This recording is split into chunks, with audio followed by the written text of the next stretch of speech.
करते हैं आज की हमारी इस क्लास को। सबसे पहले बात करेंगे हम राजस्थान के नामकरण के बारे में कि राजस्थान को कौन से समय में क्या कहा जाता था। तो सबसे पहले बात करते हैं हम हमारे वैदिक काल से कि वैदिक काल में राजस्थान को क्या कहा जाता था। वैदिक काल में हमारे ग्रंथ है ऋग्वेद, जिसमें राजस्थान के लिए ब्रह्मवर्त शब्द का प्रयोग किया गया। वैदिक काल में हमारे ग्रंथ है ऋग्वेद, जिसमें राजस्थान के लिए ब्रह्मवर्त शब्द का प्रयोग किया गया है। इसके बाद हमारा एक धार्मिक ग्रंथ है जिसको हम जानते हैं रामायण के नाम से, जिसकी रचना वाल्मीकि जी ने की थी। इस रामायण में राजस्थान के लिए मरुकांतार प्रदेश शब्द का प्रयोग किया गया। हमारा एक धार्मिक ग्रंथ कौन सा है? रामायण। रामायण की रचना वाल्मीकि जी ने की थी।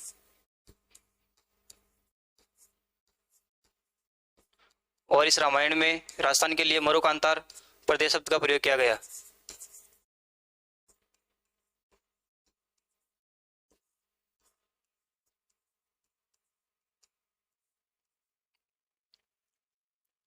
इसके बाद हमारे एक शिलालेख आता है जिसको बोलते हैं हम गोसुंडी शिलालेख, जो हमें चित्तौड़गढ़ से प्राप्त हुआ था विक्रम संवत 532 ईस्वी में। इसमें भी राजस्थान के लिए राजस्थानीय शब्द का प्रयोग किया गया था। हमारे एक आता है गोसुंडी शिलालेख,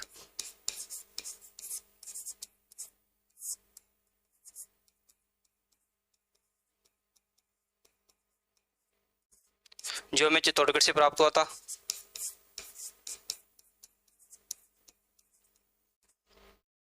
इसमें राजस्थान के लिए राजस्थानी शब्द का प्रयोग किया गया था।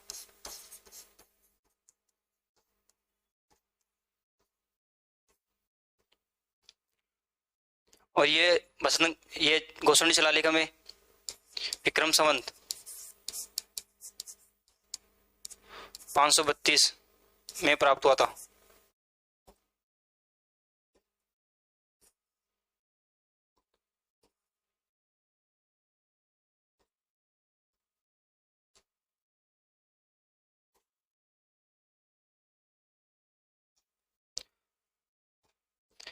ये गोसुंडी शिलालेख में 532 ईस्वी में प्राप्त हुआ था।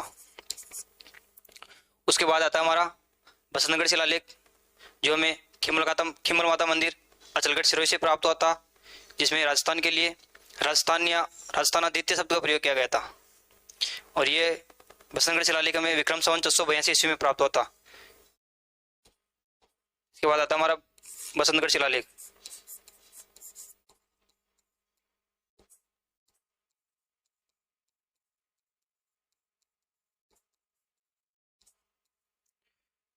जो हमें खिमल माता मंदिर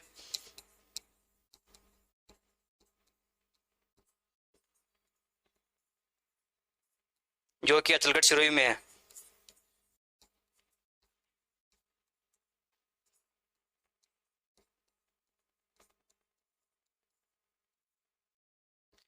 इस बसंतगढ़ शिलालेख में राजस्थान के लिए राजस्थानादित्य शब्द का प्रयोग किया गया था।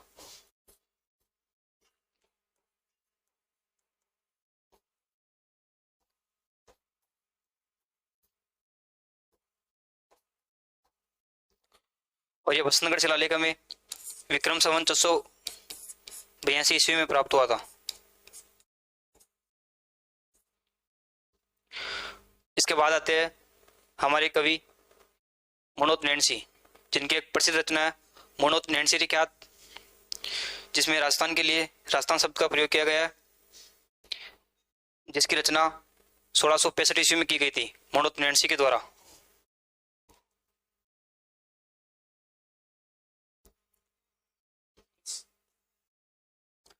मनोत नैणसी ने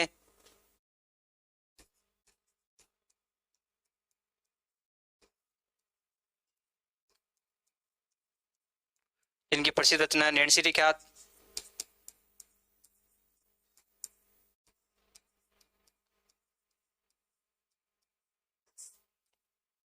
जिसका प्रकाशन 1665 ईस्वी में हुआ था, जिसमें राजस्थान के लिए राजस्थान शब्द का प्रयोग किया गया।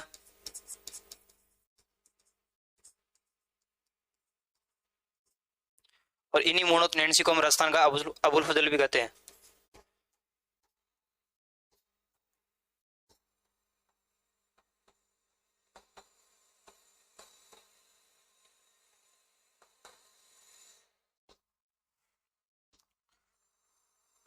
इसके बाद आते हैं हमारे एक और कवि विद्वान जिसको हम वीरभाण के नाम से जानते हैं, जिसकी प्रसिद्ध रचना है राजरूपक, जिसमें भी राजस्थान के लिए राजस्थान शब्द का प्रयोग किया गया है। इसके बाद आते हैं हमारे वीरभाण।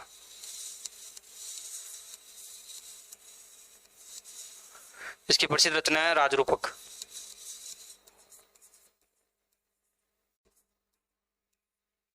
इसमें राजस्थान के लिए राजस्थान शब्द का प्रयोग किया गया है।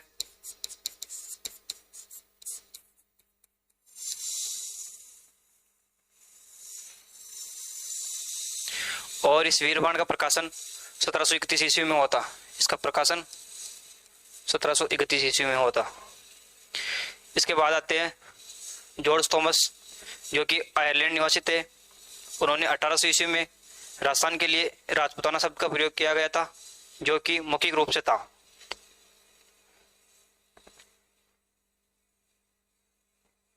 इसके बाद आते हैं हमारे जॉर्ज थॉमस।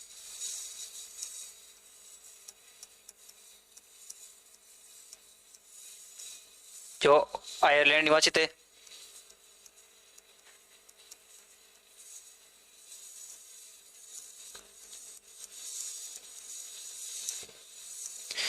जिन्होंने 1800 ईस्वी में राजस्थान के लिए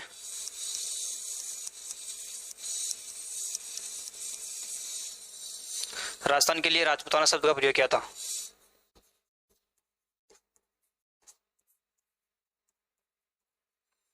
और ये राजपूताना शब्द मौखिक रूप से किया था प्रयोग।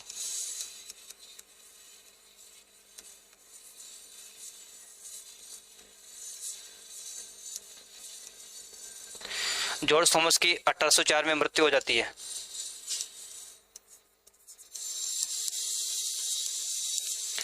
और जॉर्ज थॉमस की मृत्यु 1804 ईस्वी में बीकानेर रियासत में होती है।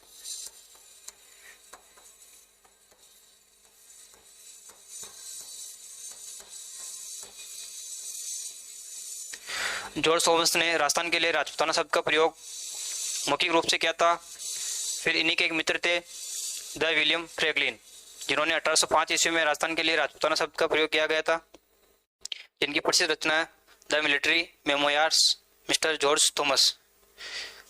फिर जॉर्ज थॉमस का मित्र आता है जिसको हम विलियम फ्रैंकलिन के नाम से जानते हैं।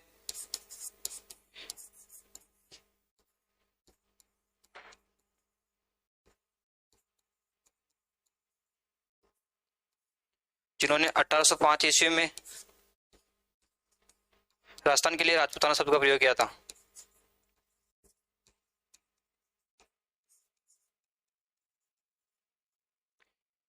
जिनकी प्रसिद्ध रचना है the military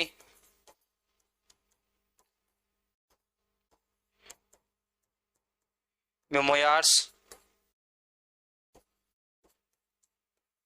of mister George Thomas.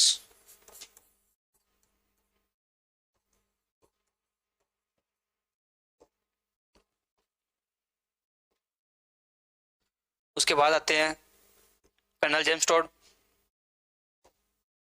जिन्होंने 1829 ईस्वी में राजस्थान के लिए 3 शब्दों का प्रयोग किया था, राजस्थान, राजस्थान और रजवाड़ा। उसके बाद आते हैं colonel James Tod,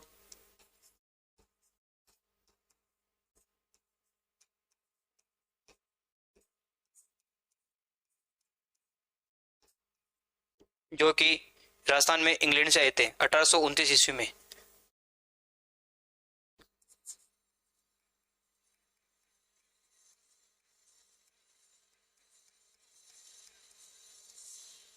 colonel James Tod ने राजस्थान के लिए 3 शब्दों का प्रयोग किया था,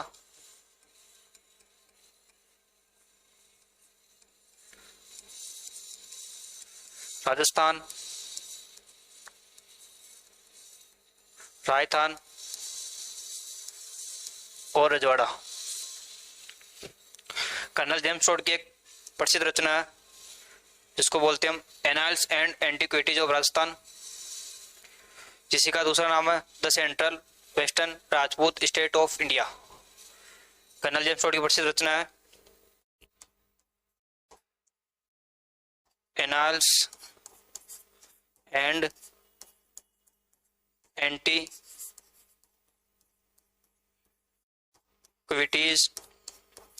ऑफ राजस्थान, जिसी का दूसरा नाम है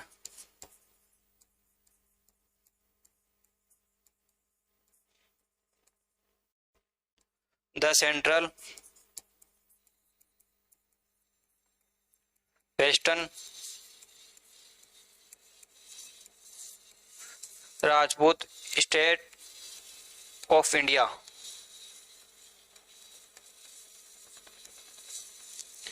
कर्नल जेम्स टोड की इसी पुस्तक में राजस्थान के लिए 3 शब्दों का प्रयोग किया था। ये 3 शब्द राजस्थान, राजस्थान, रजवाड़ा, जिनकी एक प्रसिद्ध रचना है annals and antiquities of Rajasthan, जिसी का दूसरा नाम the central western Rajput state of India. और कर्नल जेम्स टोड की यह प्रसिद्ध रचना अपने गुरु यति ज्ञानचंद्र जी को समर्पित है। इनकी प्रसिद्ध रचना समर्पित है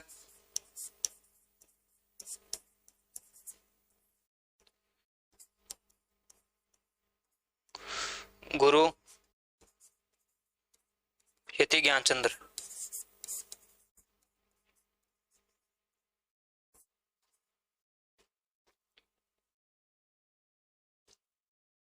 और इन्हीं कर्नल जेम्स टोड को हम राजस्थान इतिहास का पिता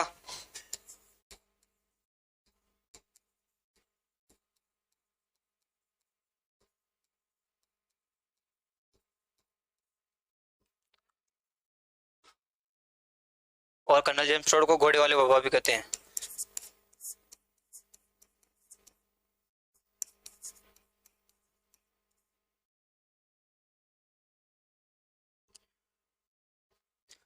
कर्नल जेम्स टोड को राजस्थान इतिहास के पिता कहते हैं, तो राजस्थान इतिहास का विधिवत पिता किसे कहते हैं? तो हमारे राजस्थान का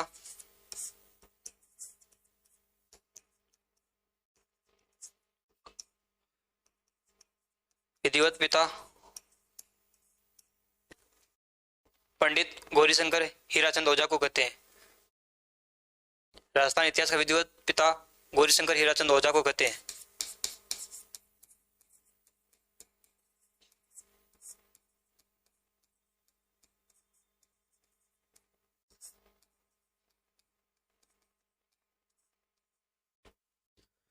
यदि राजस्थान इतिहास का विधिवत पिता गौरीशंकर हीराचंद ओझा को कहते हैं, तो भारत इतिहास का पिता किसे कहते हैं? तो भारत के इतिहास का पिता वेदव्यास जी को कहते हैं, जिन्होंने महाभारत की रचना की थी।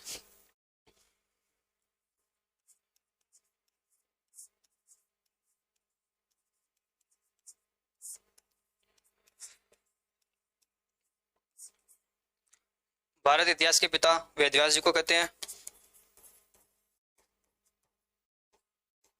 जिनकी प्रसिद्ध रचना है महाभारत। यदि भारत के इतिहास का पिता वेदव्यास जी को कहते हैं, तो विश्व इतिहास का पिता किसे कहते हैं? तो विश्व इतिहास का पिता कहते हैं हेरोडोटस को, जिसकी प्रसिद्ध रचना है हिस्टोरिका। विश्व इतिहास का पिता।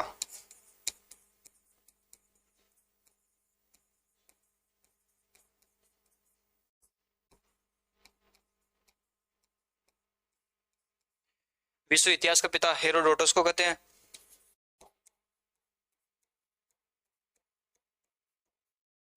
इसकी प्रसिद्ध रचना है हिस्टोरिका।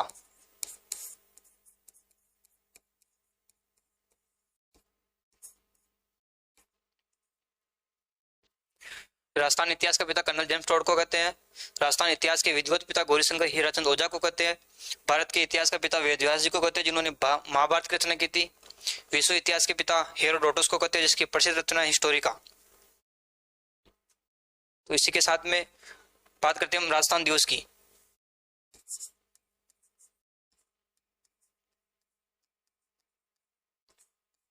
कि राजस्थान दिवस कब मनाते हैं? राजस्थान दिवस मनाते हैं हम 30 मार्च को, और राजस्थान स्थापना दिवस मनाते हैं हम 1 नवंबर को। यदि हम राजस्थान दिवस 30 मार्च को मनाते हैं, राजस्थान स्थापना दिवस 1 नवंबर को मनाते हैं, तो हमारे राजस्थान को संवैधानिक मान्यता कब मिली? हमारा राजस्थान दिवस मनाते हैं हम 30 मार्च को।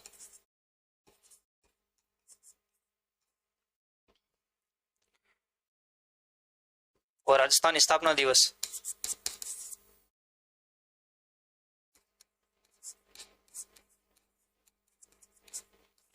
राजस्थान स्थापना दिवस मनाते हैं हम 1 नवंबर को, जबकि हमारे राजस्थान को संवैधानिक मान्यता 26 जनवरी 1950 को मिली थी।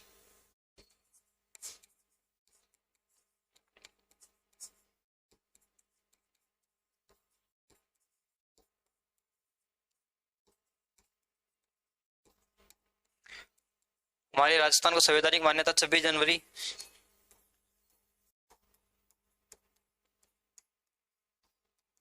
1950 को मिली थी। इसी के साथ हम बात करें आगे, तो राजस्थान की स्थलाकृति, राजस्थान की आकृति के बारे में सबसे पहले किसने बताया?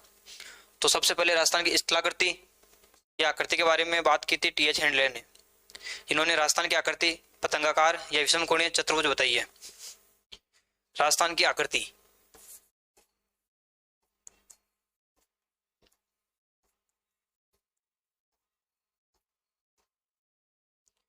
कि राजस्थान की आकृति कैसी है? राजस्थान की आकृति के बारे में सर्वप्रथम टी.एच. हेंडले ने बताया था कि राजस्थान की स्थलाकृति या आकृति कैसी है। टी.एच. हेंडले ने बताया था कि राजस्थान की आकृति पतंगाकार या विषम कोणीय चतुर्भुज है। राजस्थान की आकृति के बारे में सर्वप्रथम बताया था टी.एच. हेंडले ने।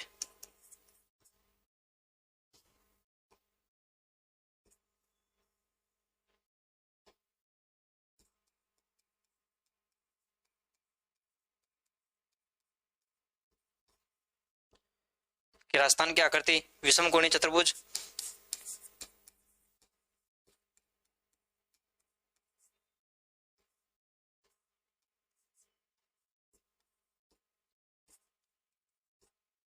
या पतंगाकार है।